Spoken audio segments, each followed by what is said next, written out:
अब हम question number 10 solve करेंगे। प्रूव दैट, ये एक्सरसाइज 10.2 का क्वेश्चन नंबर 10 है।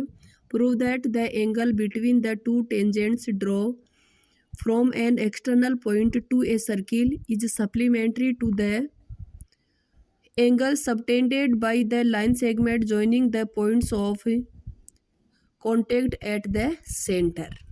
प्रूव दैट, सिद्ध कीजिए कि the angle between the two tangents, दो स्पर्श रेखाओं के बीच का कोण जो कि एक बाह्य बिंदु से एक सर्किल पर ड्रॉ की गई है, is supplementary to the angle subtended by the line segment joining the point of contact at the circle. कि दो स्पर्श रेखाओं के बीच का कोण संपूरक होना चाहिए किसके साथ? जो पॉइंट ऑफ कॉन्टेक्ट यानी स्पर्श बिंदुओं को मिलाने वाला रेखाखंड जो सर्किल के सेंटर पर जो कोण अंतरित करता है वो कोण, और दोनों स्पर्श रेखाओं के बीच का कोण, दोनों कोण एक दूसरे के सप्लीमेंट होने चाहिए यानी संपूरक होने चाहिए।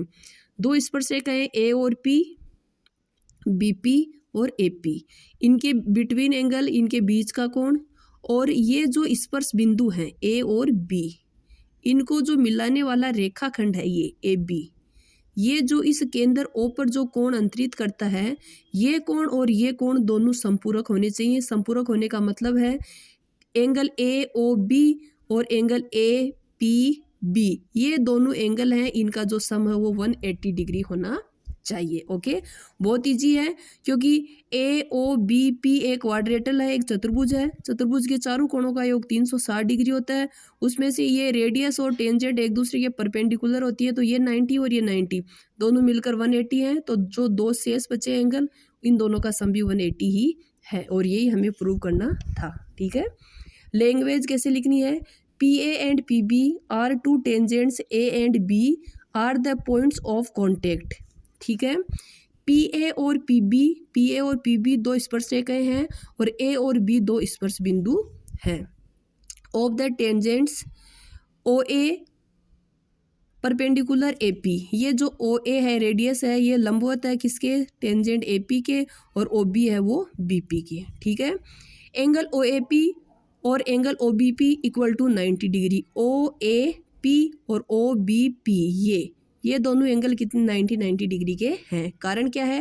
Radius and tangent are perpendicular to each other, की त्रिज्या और स्पर्श रेखा एक दूसरे के लंबवत होती हैं।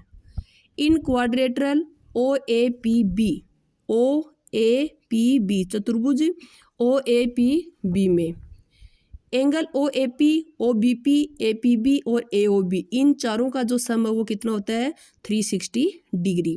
इसमें से ओ ए पी और ओ बी पी दोनों 90 डिग्री के हैं, ये हमने पहले लिख लिया है, plus angle A P B plus angle A O B equal to 360 degree.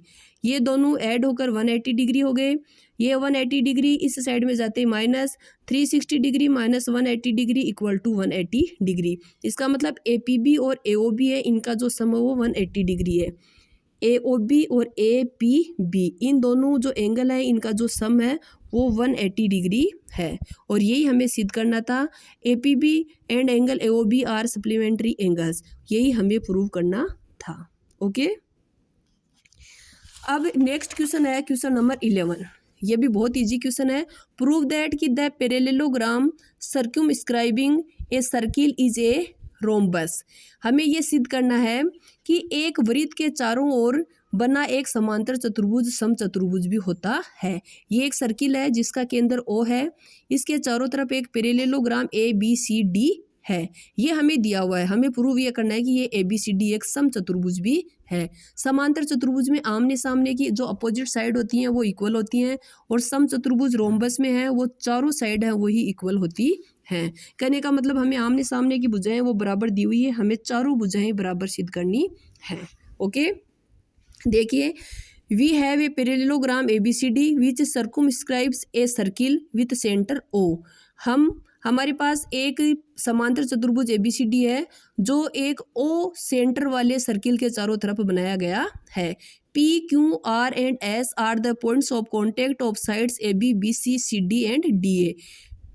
P, Q, R और S हैं वो स्पर्श बिंदु हैं AB, BC, CD और DA भुजाओं के। ओके, अब हम ये देखो, ओ और एस को ज्वाइन कर दिया और आर को ज्वाइन कर दिया, ओ और डी को ज्वाइन कर दिया।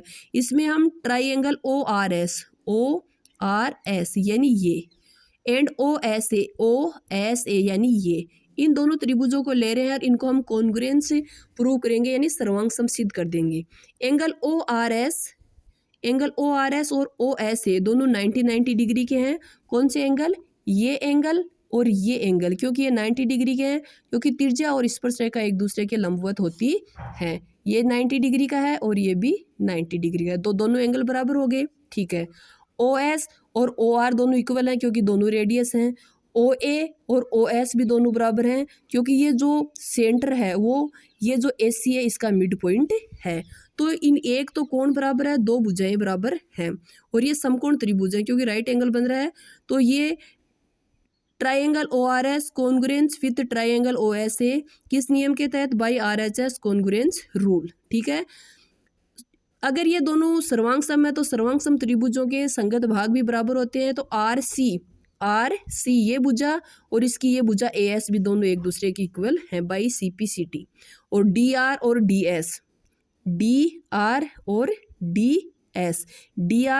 एस दोनों इक्वल है। क्यों? क्योंकि ये बाह्य बिंदु डी से इस सर्किल पर खींची गई दो स्पर्श रेखाएं हैं।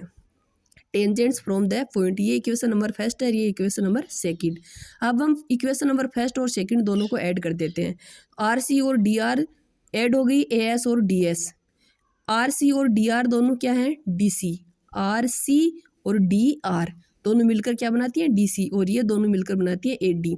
अब डी सी और ए डी आपस में बराबर हैं।